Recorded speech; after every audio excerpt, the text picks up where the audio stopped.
Good afternoon, good evening, or good morning, wherever you're from. Hello. Hello, Aurora. So today I thought, let's not deep dive a case. Let's have a nice, relaxing Saturday and just cover like what's been in the news and whatnot, case wise. And it turned out being just like a deep dive. There's just probably more clips, aren't there? Mm. More clips to go through, but they're all different cases, so you know, say hello to Mustangs. Karen again. That's me saying hello to them. Bish is here. Delulu. Hmm. Okay, so here's a quick synopsis of what we're doing today, or whatever you want to call it, wherever you're from, whatever you'd say. So this is going to be more relaxed. If anyone wants to come up, I'll drop the link in a bit. And if a case comes up that you want to talk about or something, pop up, say something, and even if you just come up and say hello. So we're not deep diving, just reviewing these cases. So Kentucky Chief of Police case that was brought to me by someone in Discord.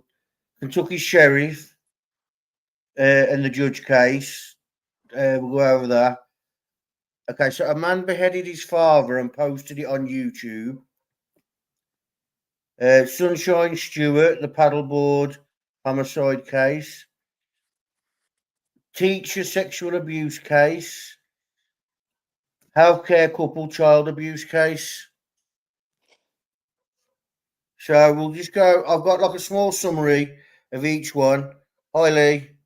A small summary of each one, and then got like a clip or two on them, and then we'll just move on. If anyone Mm. wants to come up at any point, depending on the case or whatever, or if you want to talk about a case that's dear to use,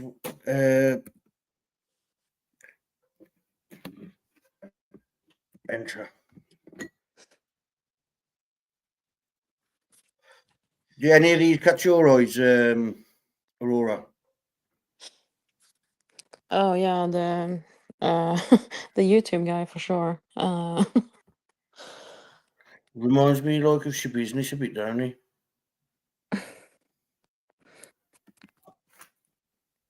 Are you stoned? Me. Ladies and gentlemen, I think Aurora's stoned.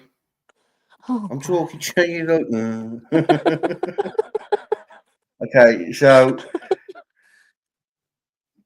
uh, we'll start off with the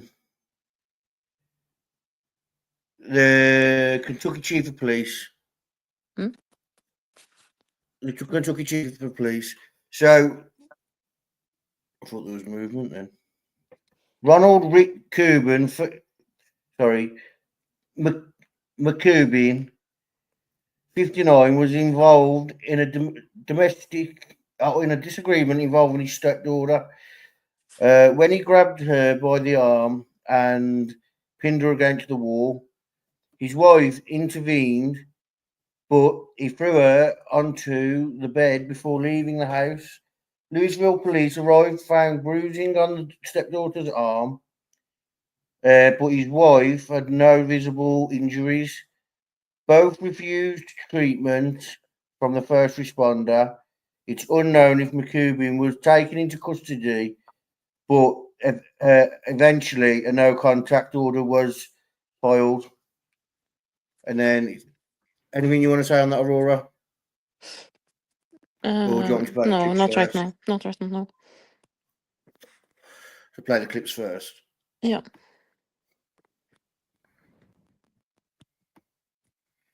And this is the first clip. New at noon, the domestic violence charges against a retired local police chief will be dismissed if he undergoes counseling. Former Bardstown and Shepherdsville chief Rick McCubbin was charged last month with misdemeanor assault and harassment. According to court documents, he's accused of grabbing and pushing a family member, causing bruises. And when another family member tried to intervene, investigators say McCubbin threw that person onto a bed and then left. In court today, McCubbin's attorney said he reached an agreement with the state. The attorney says if he gets alcohol counseling by his next court date in December, the case will be dismissed.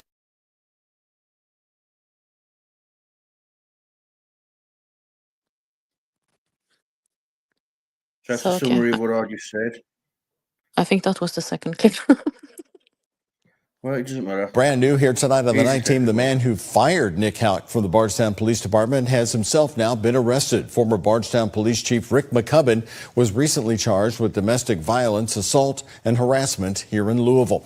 McCubbin, who served as chief of police in Bardstown and then Shepherdsville, and before that was on the Louisville Police Department, was arrested last month, according to court documents.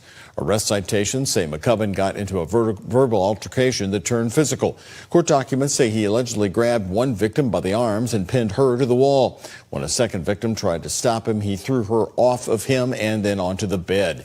McCubbin fled the scene, according to court documents, and Louisville Metro Police was called in. Now, we contacted McCubbin tonight for a statement, and he said that one would be coming after his court appearance tomorrow. Well. Anything to say, Aurora?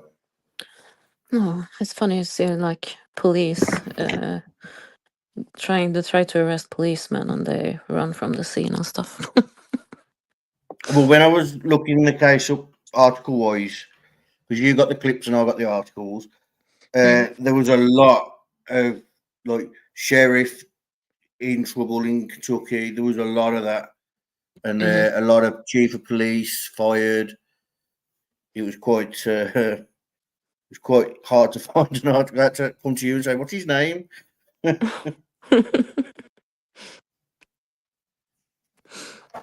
So the next one is the interesting one.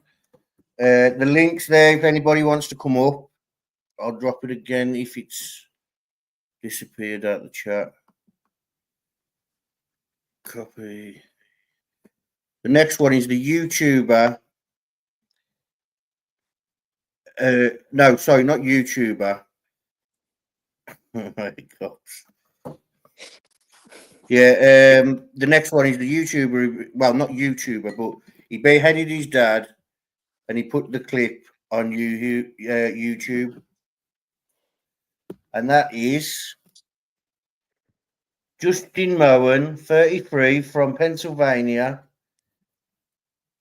posted a video of his father's severed head on YouTube and was convicted of murder Friday. He was sentenced to life without parole, and from reports, it said Mr. Moen shown no complete lack of remorse. The incident took place January 24th, where he fatally shot his father in their home in Philadelphia's suburb of Levittown.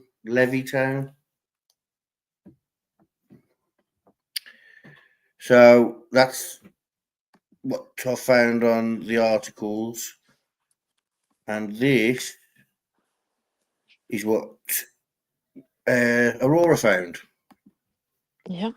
So on Monday, July 7th, Denise Moen took the stand. Let's talk about what happened in trial and testified about this horrific scene. And my heart can't go out to her more about what she came home to.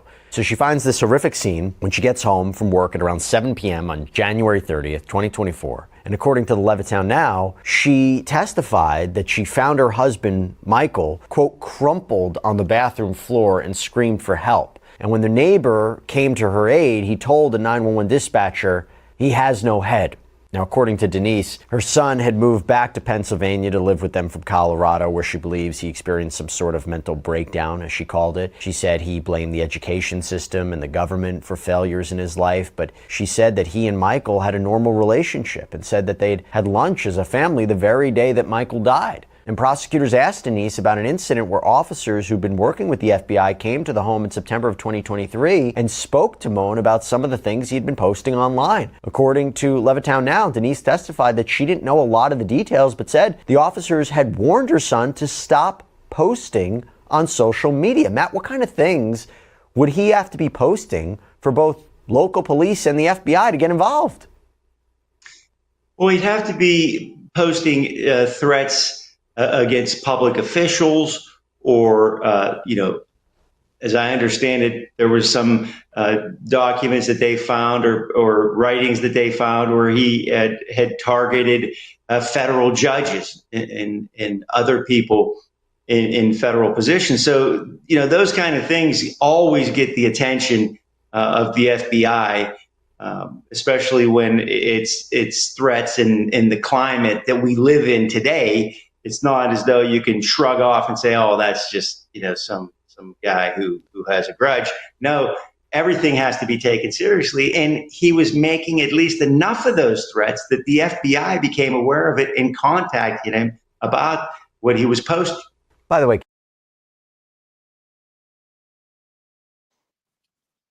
Wow. So be careful what people are posting. Mhm. Hello, Bossy. Welcome. Hello. Hello. Welcome to my humble home. So what do you think of that, Bossy? That's crazy. Like, Hmm.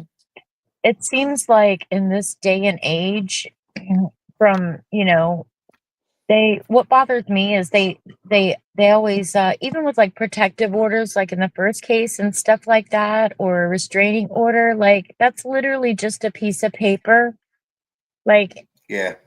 and I don't know, my point is, like, I don't know why they wait until something has actually happened when there's clear evidence signs that someone might actually do something. Mm. Like in this case that you just talked about, if the FBI and all of them were already involved for what he was posting on social media, like Yes. that should have been a clear red flag right there that this guy needs some type of intervention. Yeah. Intervention. He needs a little bit more than an intervention's words. This man needs fucking putting in a padded room. Right. Well, maybe a This psych guy shouldn't even have evaluation or ketchup with his dinner. something. This guy shouldn't even be allowed ketchup with his dinner. I'm serious. If we was naughty when I was a kid, that's like no sauce on your dinner. Do you know what I mean? They'll get playing up in school and you get no sauce on your dinner.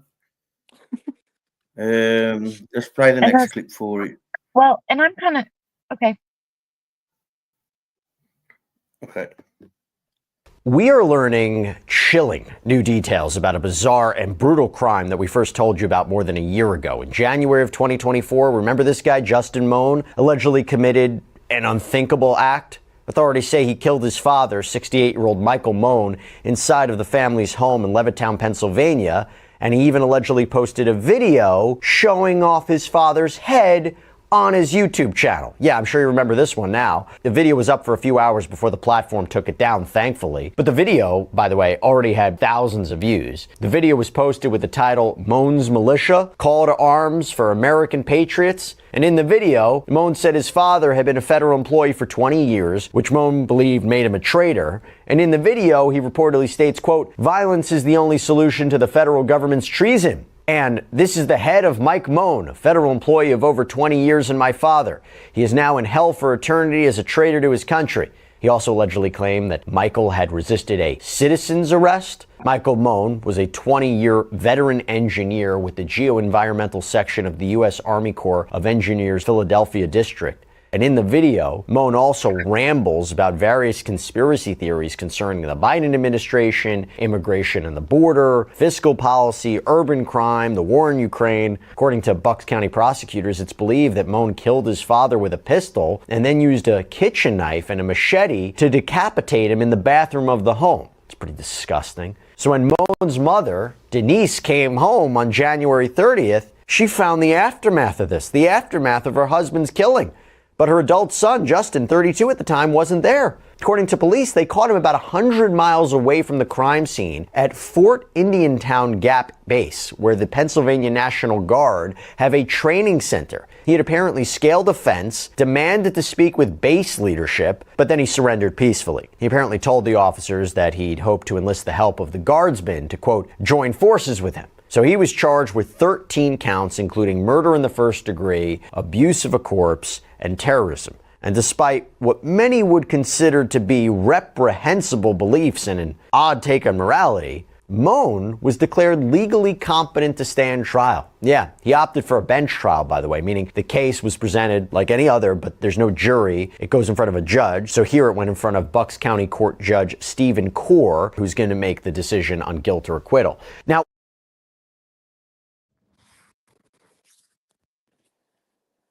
As you can see, Aurora paused it there and ended the recording. That is a crap. I didn't know that he'd scaled the fence and demanded to speak to the leader. I bet they thought he was an alien. Take me to your leader. And Jesus Christ. apparently he was offered. They asked him if he wanted like psychiatric evaluation and stuff, and he didn't want one. Yeah, but people are watching YouTubers that are acting like this man. This man right now, there are YouTubers out there that are acting like him. Mm. Do you know what I mean? Mm. And like, police are just like, oh yeah, don't worry about it. Just a little bit of YouTube banter. Yeah, but this one had actually had FBI at the house and stuff. So I mean, I don't know. Oh, Ruckus hates cops. That's just crazy. Can you imagine coming home and finding something like that and then finding out that your child is the one that did it? Mm. Yeah. So, and what So- I'm wondering is like, was it some type of like, you know, they said he was in Colorado and went back home. Like, I wonder if he was like on some type of recreational drug or maybe Well, some see, type seem of to see, prescription I've drug. noticed. I know you're saying drugs, but I've noticed there are a lot of political crimes happening lately. Like, you've got the school shootings, they seem to be political. You've got the healthcare shooter, the one in New York, that's political. Everything's political. Well, not A lot of it- everything, but like, you know what I mean? There's a lot more. Like, you didn't when you was say, I don't know, in your early 20s, did you hear about this in the media all the time? No. Exactly. And I But think you're right. Well, A lot of it is them wanting to push division. You know, we say them, but it's like it is what we choose to watch. And because there's a platform for everything these days. Like if you're, especially in America, if you're like whatever your political stance is, you can watch a news station that's going to tell you everything you want to hear right then and there. And if you don't step outside the box, yeah, it's interesting you said And, it's what we choose to watch, because I've noticed when you watch like something that's got like 10 series, it's obviously popular, isn't it? And like things that have got like 1 or 2 series, they're not so popular. And I noticed those that come out political, they tend to dwindle off pretty fast. But then you have those that like they're fun, they're hilarious TV shows. You're watching them for 6 or 7 series, and then it starts getting political. and then you just have some Yeah. people who that's all they are is politics every day, like in every situation. Like you could be going out for an ice cream and oh well, they're going to turn that into something political. You know, they'll make a political comment on a post that has nothing to do with politics. So Exactly. it's just, Yeah. It's getting out of But it's hand. also sounds like the mom was saying that he was acting different when he came back home, and that she thought he had some mental issues.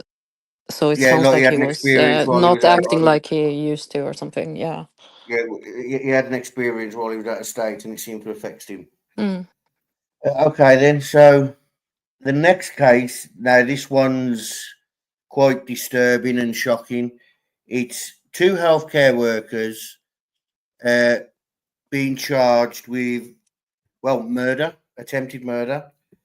Amber Leary, 29, and boyfriend Tyrell Balone, 28, have been charged with attempted, and then I've got aggravated murder. The Utah couple facing multiple felony charges, including attempted aggravated murder. After a 3-year-old, after a 3-year-old was hospitalized with severe injuries. Amber is a certified nursing assistant, and Tyrell is a nurse. They were both taken into custody on the 28th. Sorry. They were both taken into custody on charges stemming from a disturbing incident on June the 28th. Police responded to a 911 call at the couple's home and in Sandy, Utah. They found the toddler unconscious and covered in bruises. And let's play the first clip from there, which is this one. We've got another case of alleged child abuse that we got to talk about. This time it's out of Sandy, Utah, where a mother and her partner, both reportedly healthcare workers, are now facing first-degree felony charges, attempted aggravated murder, aggravated child abuse, and child torture after the mother's 3-year-old was barely found alive, covered in bruises, and in a medically induced coma at the time of this recording. Prosecutors claim the brutal torture culminated in a skull fracture that was so severe the child would have died if not for emergency intervention. Court documents reveal disturbing allegations of violence, a text message threatening murder, and deliberate delays in seeking medical care. And this is raising urgent questions about how, if all of this is true, how this purported abuse went unchecked for so long. Now,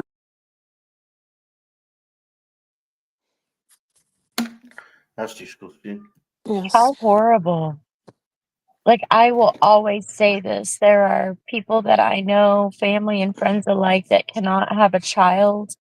And no matter your child's age, if you are ever in the situation where you feel like you need to harm that child, please give it to someone who can care for them the proper way. It does not make you a bad person either. If you are unable to care for your child, please give it to someone who will care for them the proper way. And they both work in healthcare. They should know that. I mean, like, they should know what to. Yeah, it's horrible. Absolutely. That's crazy. That's heartbreaking. And he Yeah. has apparently admitted to hitting the 3-year-old in the head with his fist and stuff like that. It's Well, I've got some text messages. You say that Aurora found some text messages. This is from a week, about a week before. Yeah. Yeah, where are these from? That's between the mom and the boyfriend, and they are from around a week before. Break down No, all I the mean, where details did you inside get the them case, from? the charging documents, but fair warning here. This case is extremely disturbing. This is not easy to hear, and the allegations are incredibly violent. You go to the morning of June 28th, 2025. Sandy police rush to a home after receiving a call about an assaulted child. When first responders arrived, they were met with 29-year-old Amber Leary, the mother of the 3-year-old victim in this case, only being identified, by the way, in court documents by the initial CW. Leary led them to the basement, where this little girl was found lying motionless on a bed, barely breathing, and her face and body covered in bruises. According to the charging document obtained by Law and Crime, Officer Ron Butler of the Sandy Police Department noted, quote, several bruises on CW's face just below both eyes. She had a greenish blue color over her whole body, and it appeared as though she was not getting enough oxygen. Sergeant Colton stated that he saw multiple bruises all over her body. She was rushed to Primary Children's Hospital, where doctors made some more gruesome discoveries, including a complex skull fracture with extensive soft tissue injuries and internal bleeding. CW was examined by Dr. Antoinette Lasky with Primary Children's Safe and Healthy Families, and Dr. Lasky in a report noted, quote, significant bruising to multiple body surfaces and planes. The number and distribution of these injuries are more than what is expected in a developmentally appropriate toddler such as CW. Dr. Lasky's report further states, additional evaluation has identified complex skull fracture with extensive soft tissue injury, subgaleal hemorrhage, subdural hemorrhage with thrombosed bridging vein injury, and extensive cutaneous injuries in the face of reported inflicted trauma on more than one occasion. So what triggered these injuries? We're going to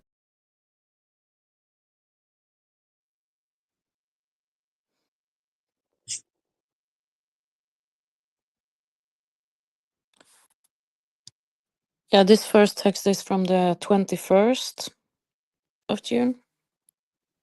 No, I wanted to know where you got them from, but it says sidebar at the bottom and Law and Crime. Yeah. So, They were posted by Law and Crime. Yeah. so the text message says she's shit her pants and beat me. Find her a new home or I'm leaving. So that's from the boyfriend. Do you know what state it was in? Utah. Oh yeah, Utah. Sorry. I'll get the next one up now. The next one's got more in. Don't worry. Yeah. What's the point showing that?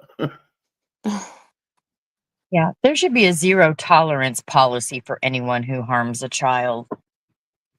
And Yeah. this one I think it should be gets a to life me. sentence, Absolutely. or an attempted murder charge, like how they've done here. Mm. I'm going to murder her. I'm literally so sorry you have to deal with this. Then come get her. I'm about to crack her skull. Oh. Mm. Oh. Well, there you have it. And the There fact you that have she is it. answering Sorry, that she is sorry, it's like, Well, Yeah, domestic that's violence is a funny disgusting. thing, but I do get what you're saying when it comes to, they say when it comes to your children, there is just what's it called, an instinct that if it doesn't kick in, you deserve it. As in, like, not the child deserves it, the parent deserves to be, called out on it.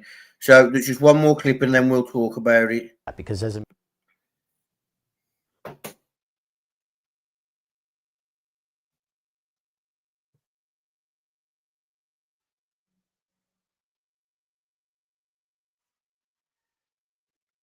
Okay, that didn't play. because as investigators dug into this, into the hours before the call, they began interviewing Amber Leary. And what they say that she told them was so disturbing, because Leary explained that she and her boyfriend, Tyrell Scott Bellone, had moved to Utah in May. She was apparently a CNA, Bellone a traveling nurse, and according to police, here's what she apparently told them the morning her daughter was essentially nearly killed. Quote, Leary stated that she and Tyler Bellone, her partner and co-defendant, moved to Utah on May 1st, 2025. On the morning of June 28th, 2025, Leary stated that she left for work at about 5:30 a.m. and was about halfway to work when Bellone called her and said, "You need to come. I think CW needs to go to the hospital." Leary asked what happened, and Bellone said, "Just come home." So she returned to find CW unresponsive in bed. Leary described CW as dead with a heartbeat. Leary said Bellone told her he had thrown CW on the bed and she ricocheted and hit the wall. And even then, Leary didn't call 911. Why? She claims Bellone forbade it. Leary said that Bellone wouldn't let her call 911 and said things like, if you call, I'll go to jail. You don't have any money. You don't have any friends. What if she dies? Leary said. And Bellone responded, she'll be fine. Jeremy.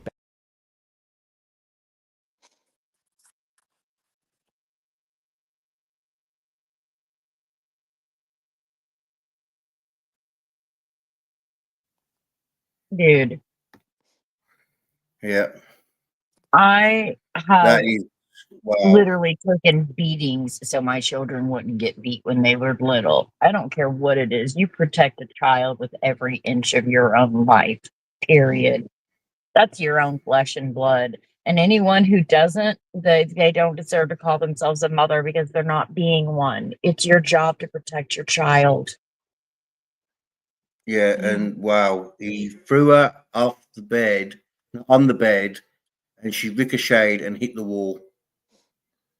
And that was why he wanted to do something then, because she was unresponsive. So that is shocking.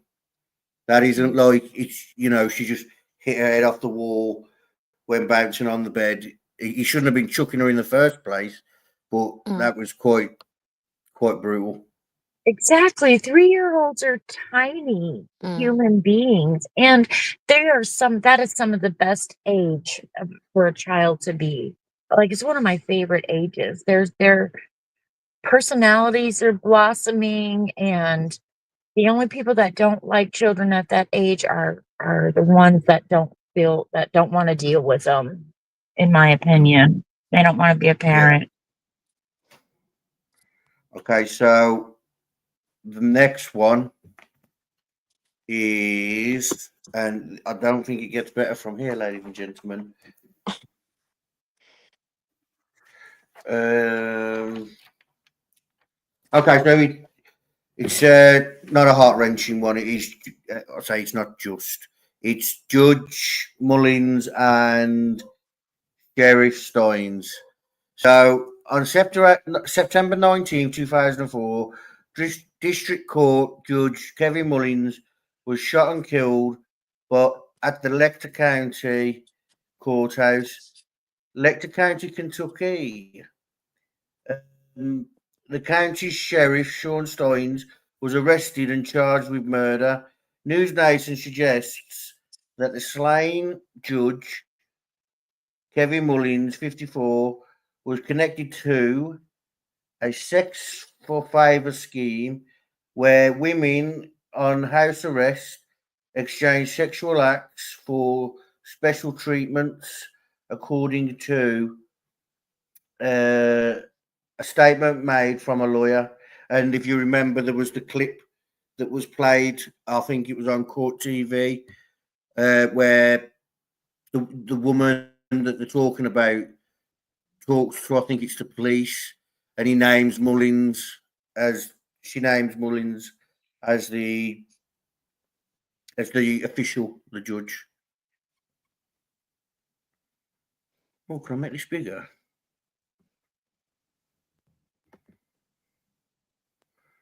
Tiny on my screen. Are you guys, Aurora, you there? Yes. Yeah. Yes. Yes. So I've got my chat up on my screen, like I've worked out how to do it, but it's tiny. Maybe. Hold on, ladies and gentlemen. That's what she said. Yeah. Oh.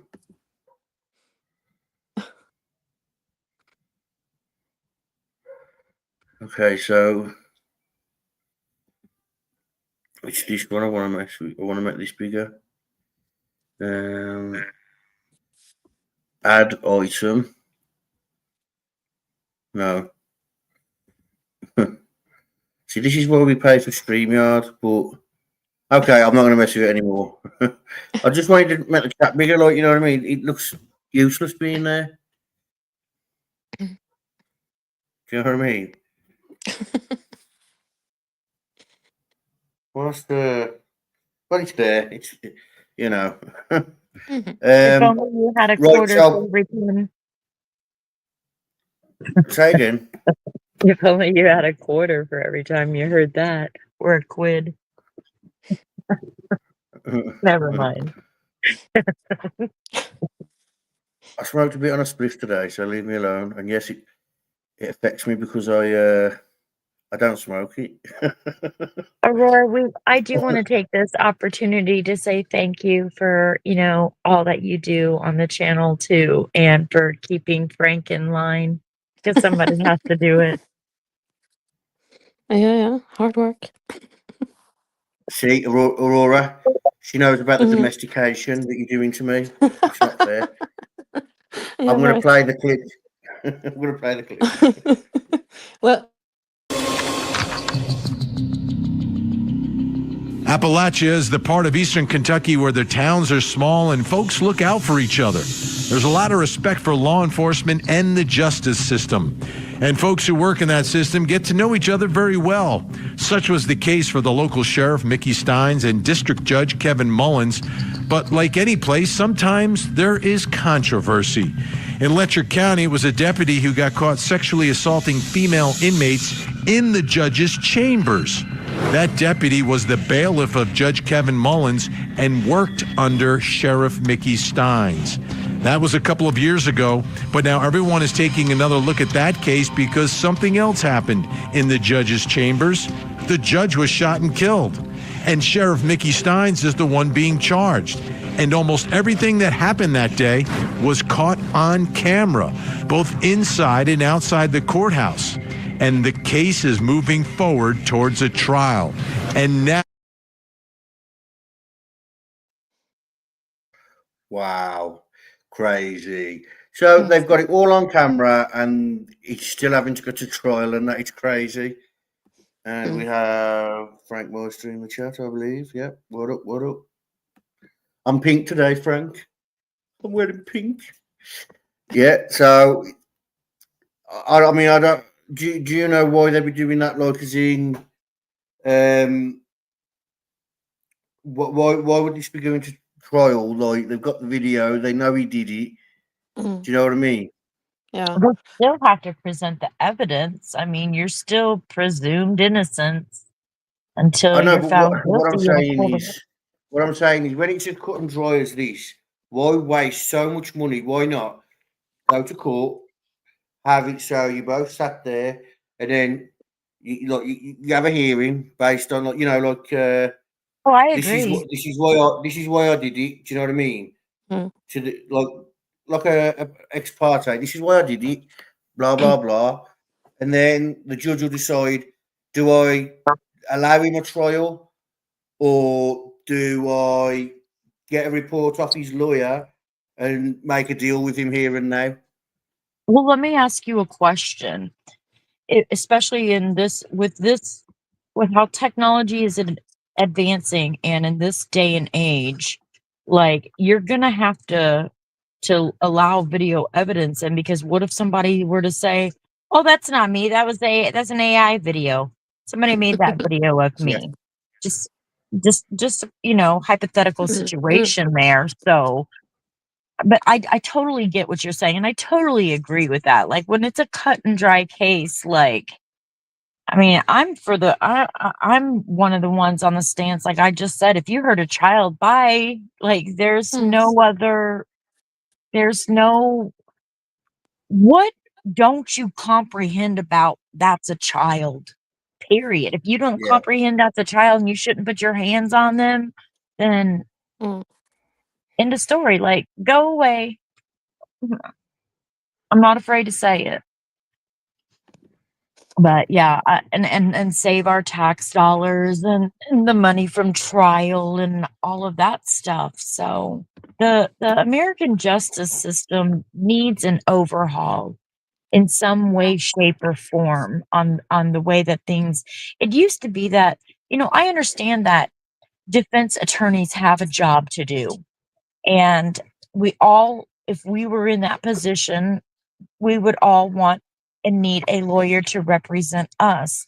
But when did it turn from defending someone into flat out trying to get a person that was guilty set free in our society? Like, that's a very fine gray area. I just want to point out to Ruckus, it wasn't one time, it was multiple times. Yeah, he goes, doof, doof, doof, doof, doof. He don't stop. Doof, doof, doof, doof. He stops when the magazine goes click. And he was acting Oh, yeah, like, go on. yeah, he was apparently acting really weird when they brought him in.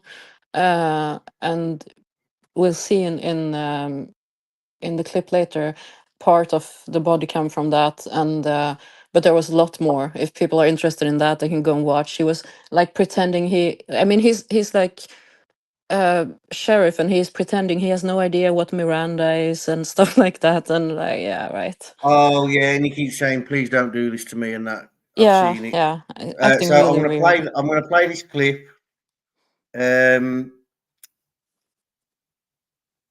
Can somebody contact Ruckus's wife and say he's causing havoc in the chat? Thank you. Okay.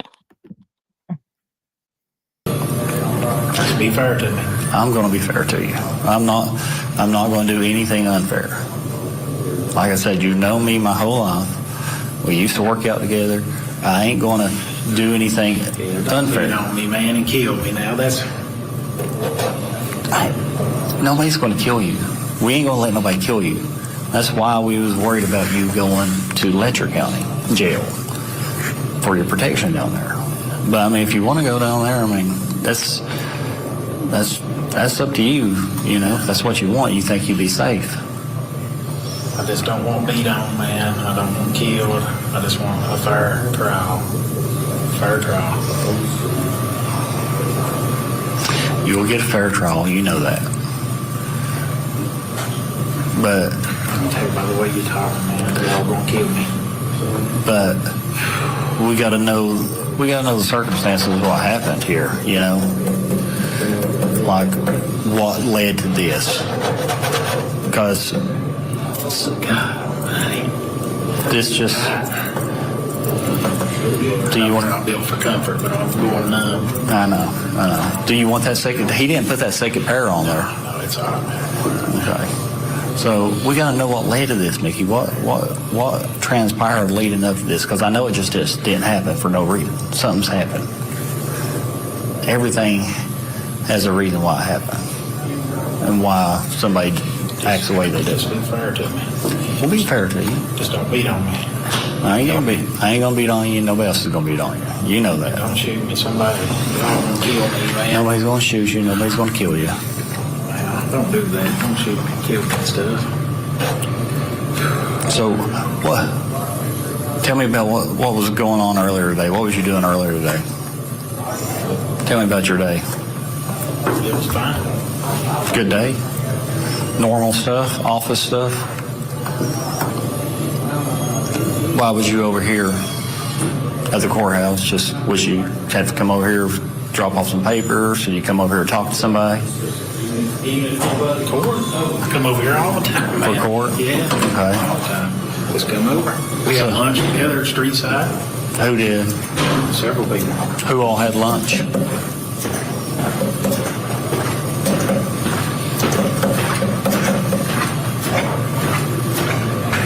What was going on in court today?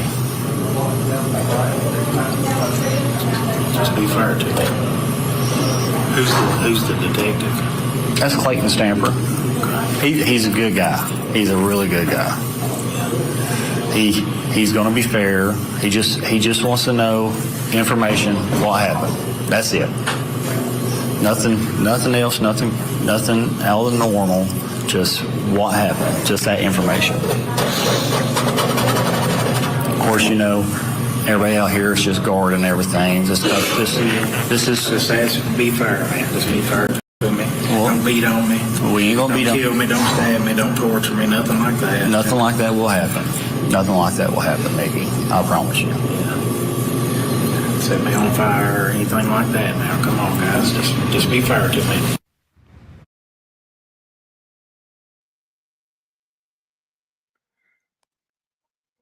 Okay, that was an experience.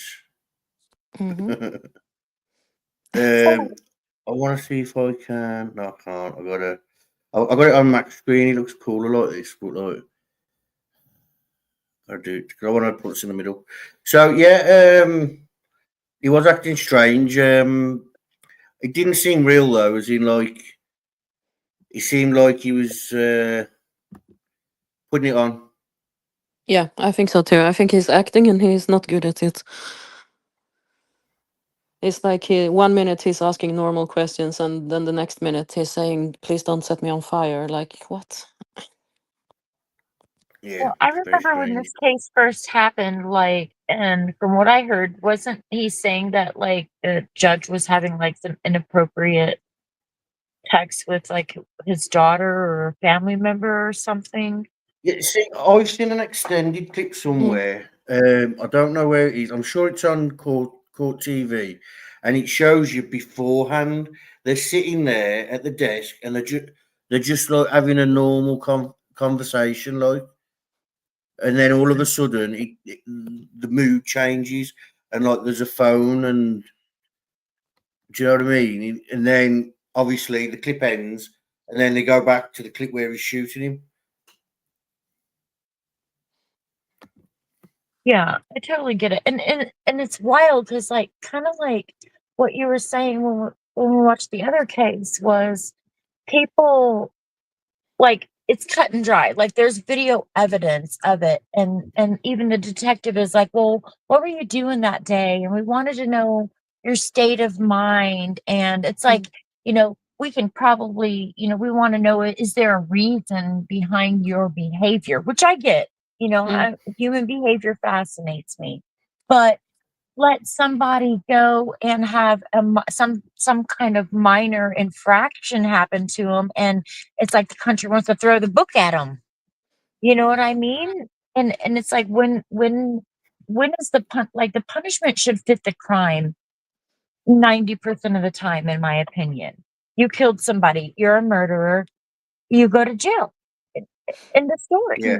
Mm. It Well, wasn't like I was self-defense. saying, like I was saying earlier, when I was looking up the other case, the amount of sheriffs and chief of police in Kentucky that not necessarily right now it's going on, but over the last few years, like some cases are like as old as this case, some of them go back a bit further, and some of them going on right now, and it's the sheriffs and the chief of police, and it's all in like I don't know if it's like spread out across Kentucky, but the names what I saw were all in like a smallish area.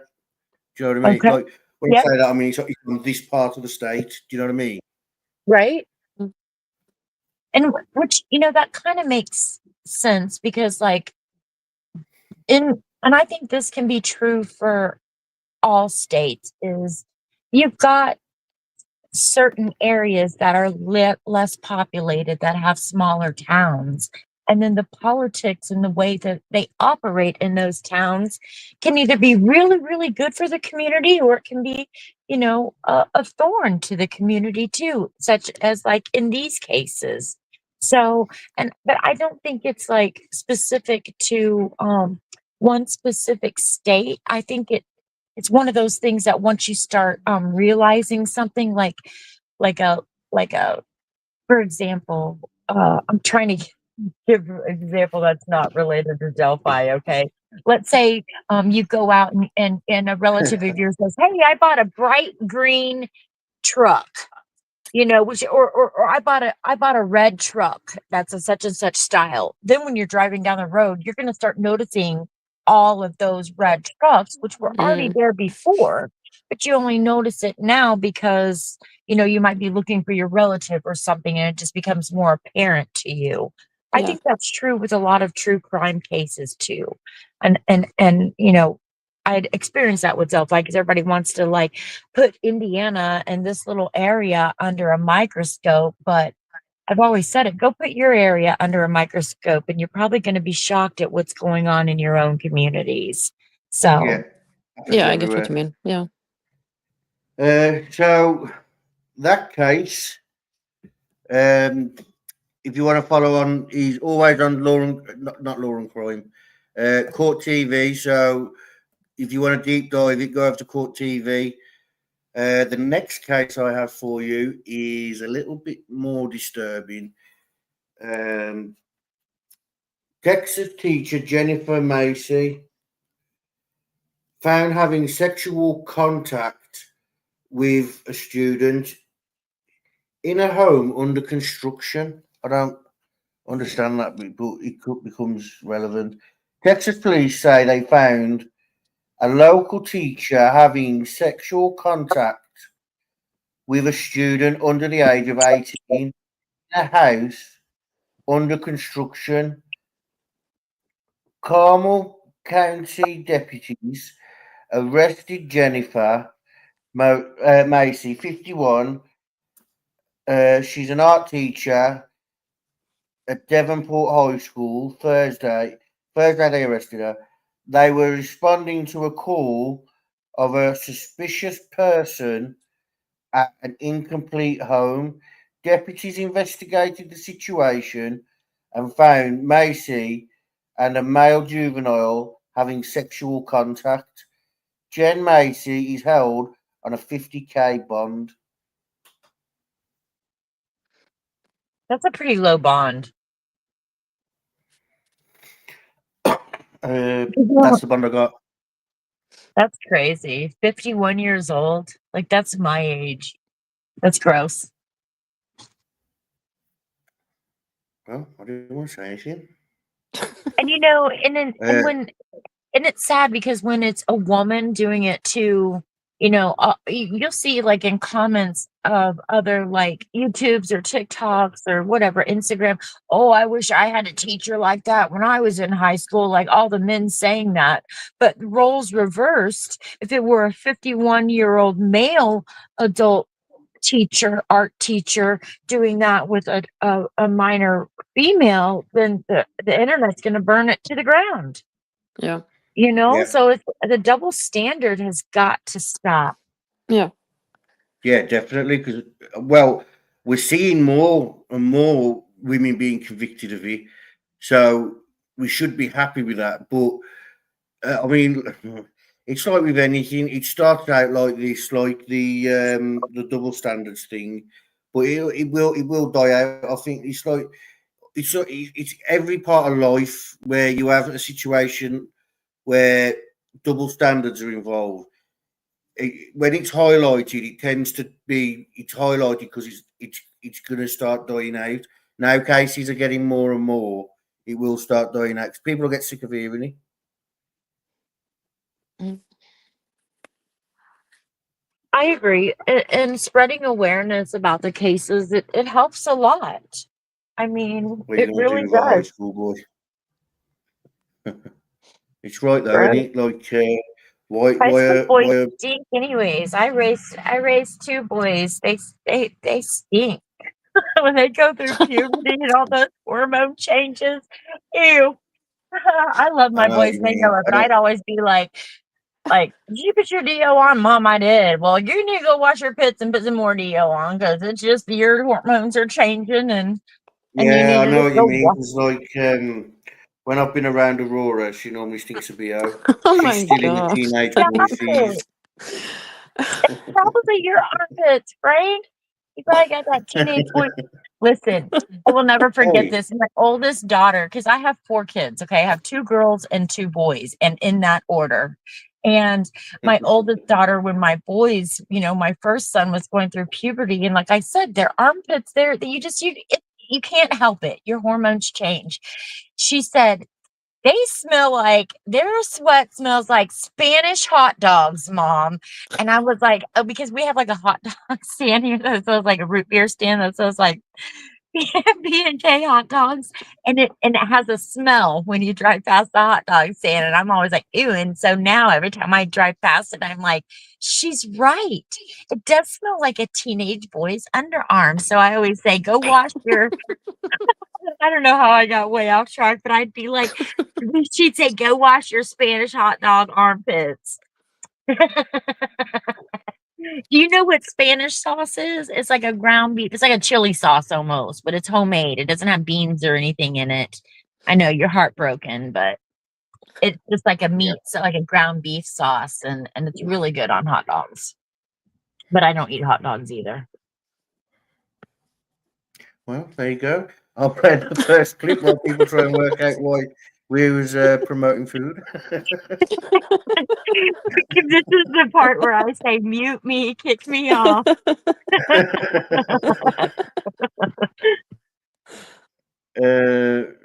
This one. A Texas high school teacher, already facing charges for an improper relationship with a student, is now under even more serious legal fire. 51-year-old Jennifer Massey, a former art teacher, was arrested after authorities discovered her allegedly engaging in sexual activity with a juvenile. Deputies were called to a construction site for reports of a suspicious person.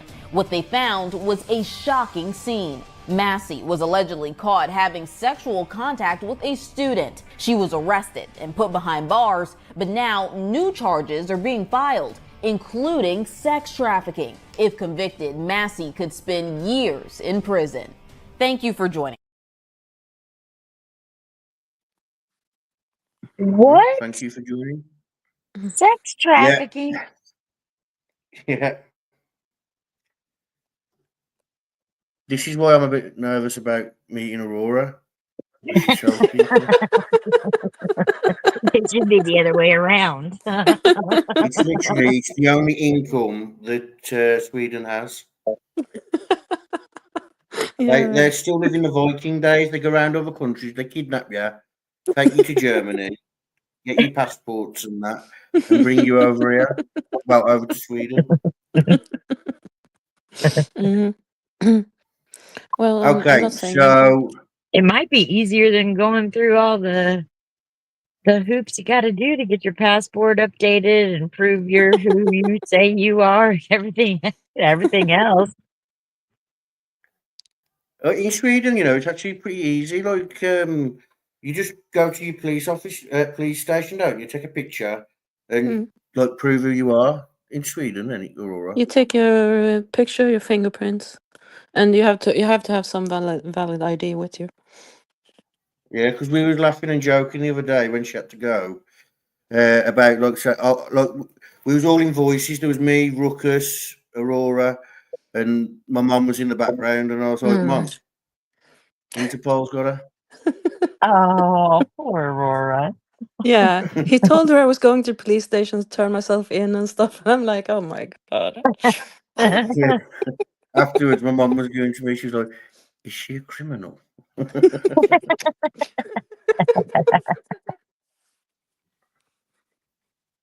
That's funny. What's a Okay, good so thing? I'll play the next clip, and then we can all like our pitchforks and say nasty things about her. Texas art teacher Jennifer Massey, first charged for an improper relationship between an educator and a student, is now facing a string of new serious accusations. The 51-year-old was first arrested in October of 2024. According to deputies, Massey, a former teacher at Davenport High School in San Antonio, was found at a home under construction where she was allegedly engaging in sexual conduct with a male minor. She was arrested at the scene and charged with improper relationship between an educator and student, a second-degree felony. So far, investigators have not disclosed the boy's age or the exact nature of the alleged conduct. Following her arrest, Massey was placed on administrative leave by Comal ISD and did not return to the classroom. In a letter sent to parents at the time, the school's principal acknowledged the charge, writing, "I know it can be quite disturbing to learn that one of our teachers was charged with a crime such as this. If your child has any concerns or questions, our counselors are available to meet with them as needed." The statement also noted that Massey was vetted and passed a background check before being hired. Now, nearly a year later, the charges are escalating. This week, prosecutors filing 4 new felony charges against Massey, including sex trafficking, sexual assault of a child, and 2 counts of indecency with a child involving sexual contact. Officials say the new charges are connected to the same 2024 incident. Massey was rearrested and held on a $125,000 bond. She has since posted bail and has been released. And here to break down this story.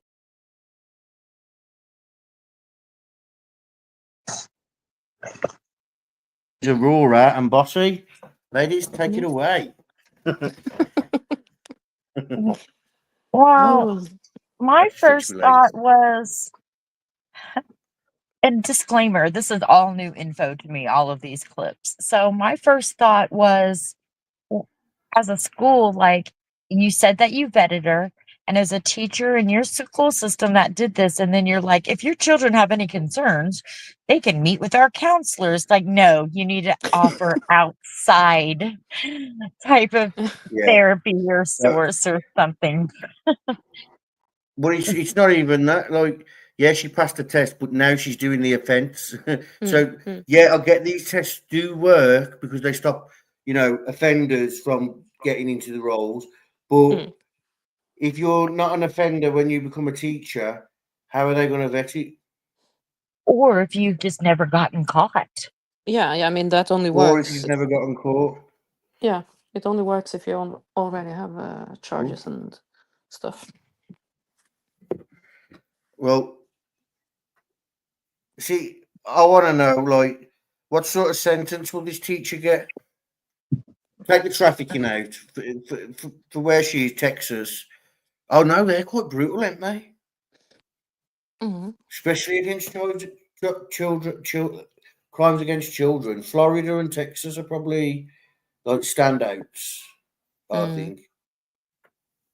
Well, that's Indiana a good thing. Indiana got Klein though, 40 years. And and a lot of people don't want to talk about this or bring it to light, but since that they have uncovered that Anthony Shots account and Kegan was arrested, I have seen tons and tons of people getting convicted for sex crimes and CSAM and stuff like that against children. And Justice Served Daily, she is excellent at reporting on that in the state of Indiana. And I so appreciate her channel for doing that. So people that don't see that, yeah, they're not going to come out and go, oh, we found this guy because of the Anthony Shots account and this guy and this guy and this guy and this guy. Common sense is going to tell you that. Why would they say that if they're tracking down these pedophiles from that information and from that account that Indiana State Police discovered and got into? See, I'm going to tell you something no one now, and else. it's going to make you think about a certain individual. See, those that have been sentenced are normally like used by a network that have never been caught. On about that's how like the rings work, so to speak. Right. The paedophile rings. So you have those that have never been caught. Like when Epstein was caught, like I bet, not saying that he was innocent of anything, but I bet he was doing the least out of all of those in the network. Do you know what I mean? Do you know what I'm saying now? I do. And that's all.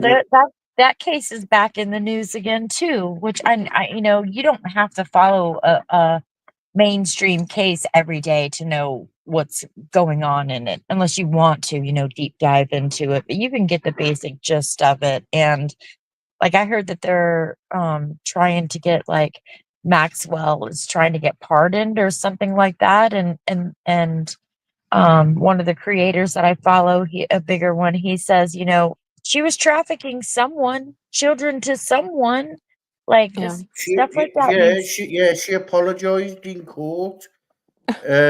What's it called? She gave a statement saying basically she didn't realize what she was doing, but she was sorry for what she was doing, and she sees now the errors of her ways. She gave a statement like that in court. I'm not saying that was the exact words and things like that. Right. But the key words was she was sorry. She didn't know what she was doing, but she now knows, and she acknowledges the wrong that she's done. How can she do all that if there was no Epstein client list book? Do you know what I'm saying? Yeah, absolutely. And I don't, just my personal opinion, I don't buy anyone saying, oh, I didn't know, I was wrong, I see the error of my ways. That's just a ploy to get out of accountability for what you did do.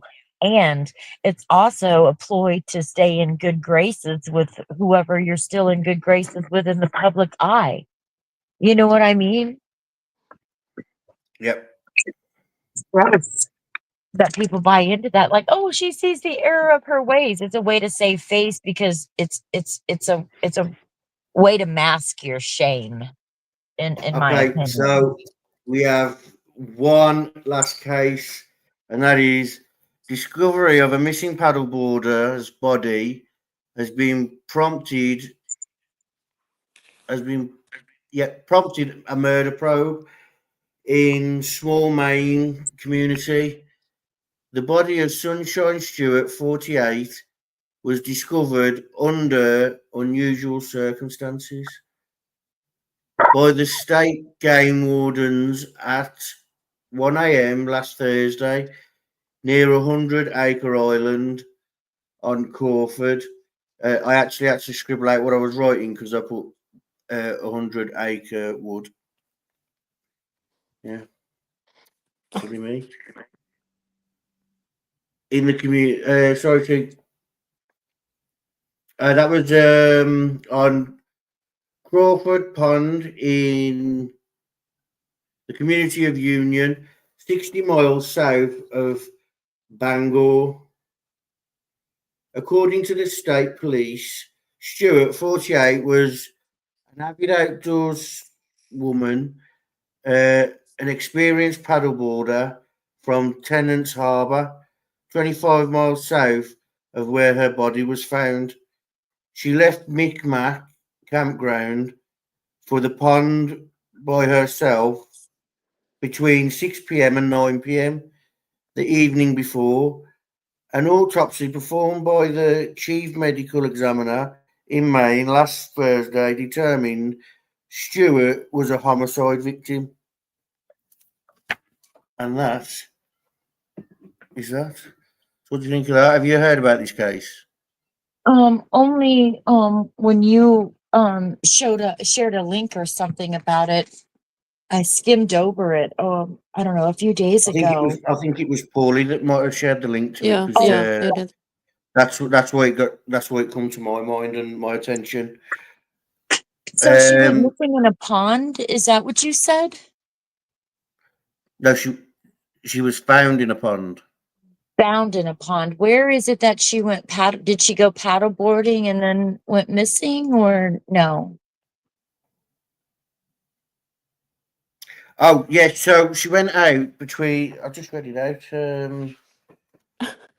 I thought you said she went between 6 and 9 p.m. to paddle on a pond. So maybe I misheard. Yeah, and she didn't return, and after 6 hours, a friend contacted the police.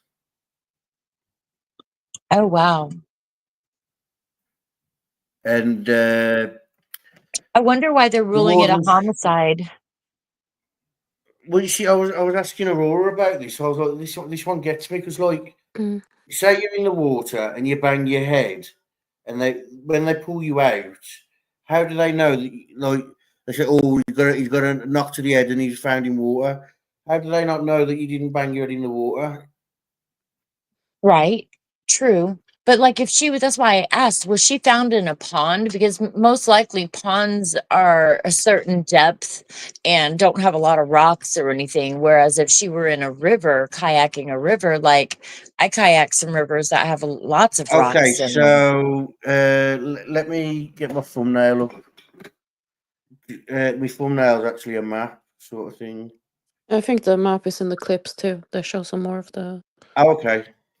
I'll play the clip. There's only one clip. Yeah.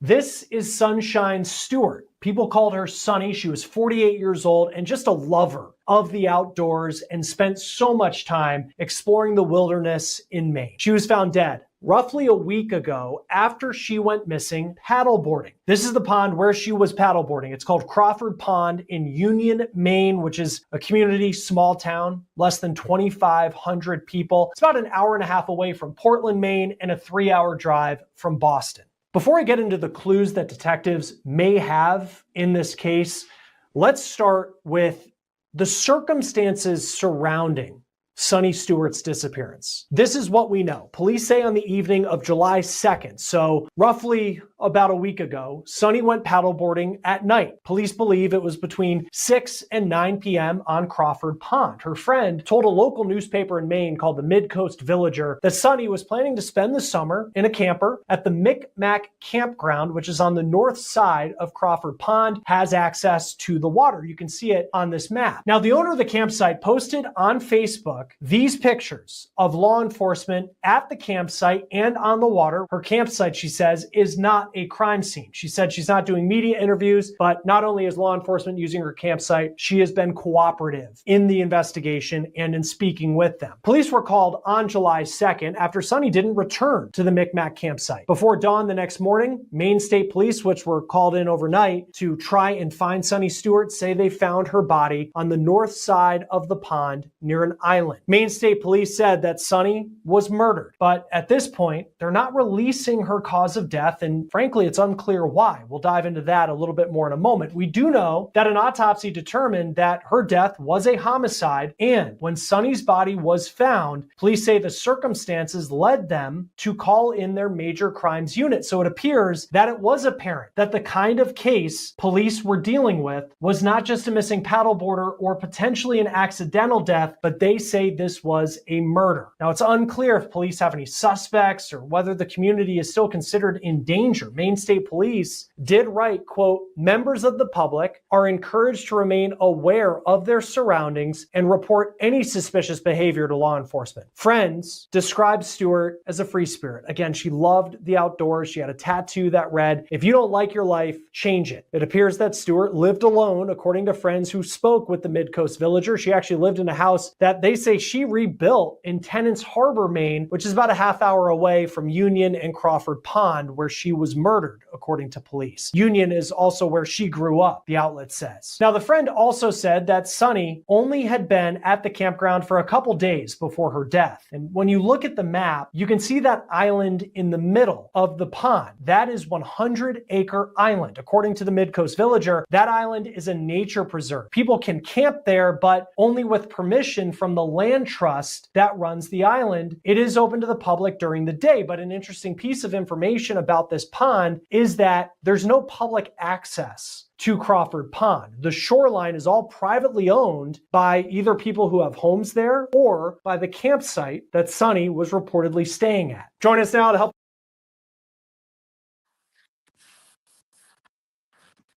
Interesting. So Very. I know Well, he told I've been me, didn't he? hearing. I said, hang on, I said about the bit, they found her in the water, like, how did they know? And they said, well, it was apparent. And then when they said that, all that come to my mind was stab wounds, bullet wounds. Mm. So that told me. Yeah, I think when I re-listen to that now, I think like there's something when they found her that made it Distinctive, obvious yeah. that they are not telling us. Yeah. So I have been hearing reports of another serial killer in the New England area. So I did just a quick search on the East Coast, for 2025. And basically what this is AI has said to me, the AI overview is multiple discoveries of human remains in New England in 2025 have prompted speculation about a possible serial killer.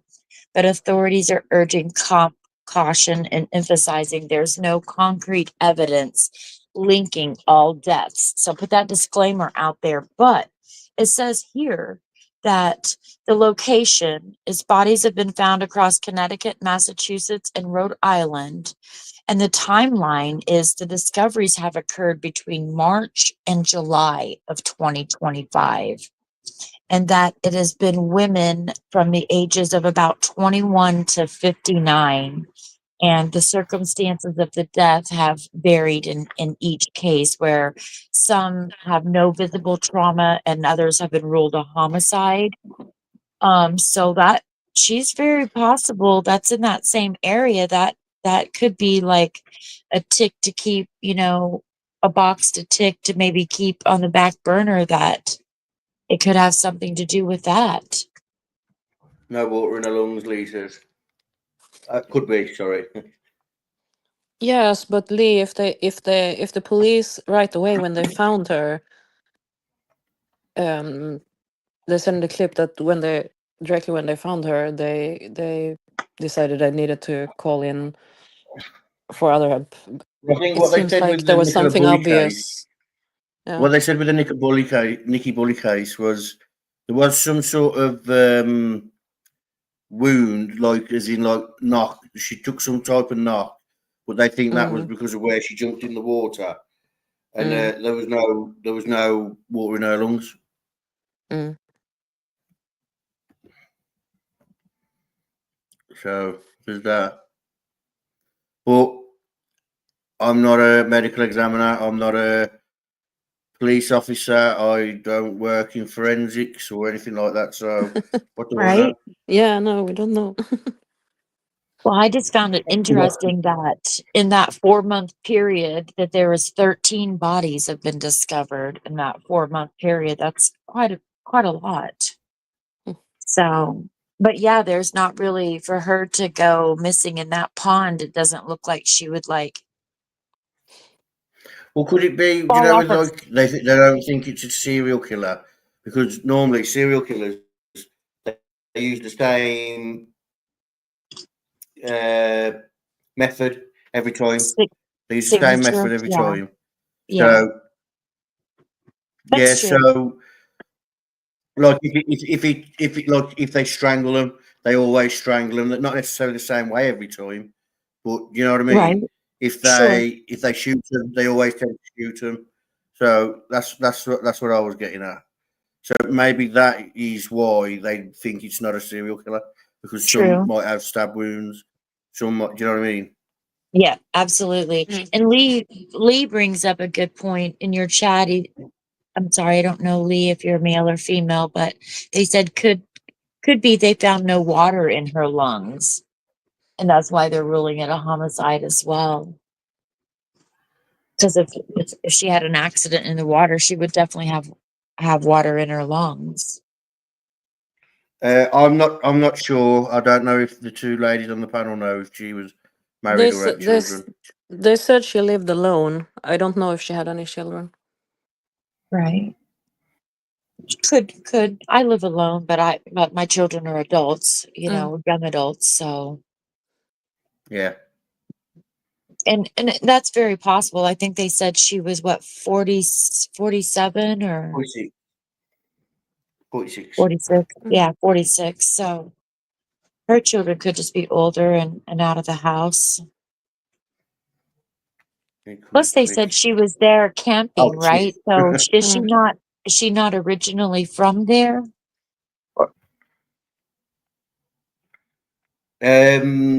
So I'm not sure. I think it says she was 25 miles from there. I'm not sure if they said that Okay. didn't they say that she just moved there? Like she moved there like an X amount of That's years right. ago to where she lived. That's right. That's right. And you're right. I think they So did say 25 miles from that you yeah, mentioned it 25 again. miles from where she was found.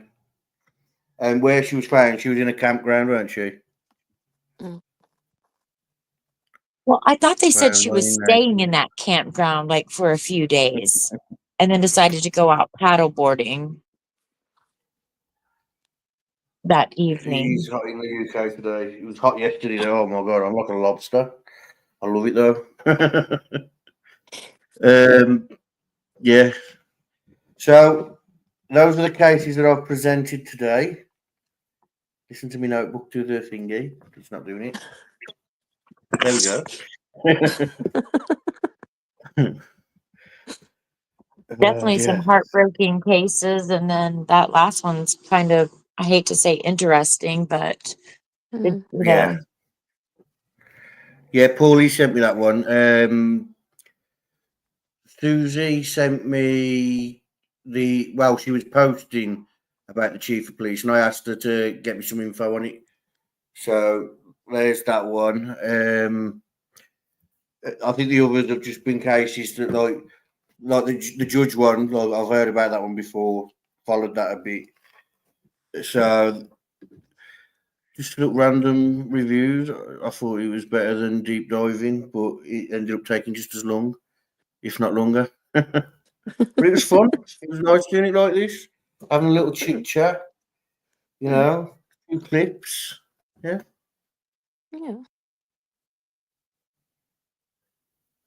Oh, my back is killing me. Right, I want to thank everyone for coming, especially Bossy for coming on panel. Thanks for having me on. Appreciate No it. worries. I Make sure you always hit the enjoy. like.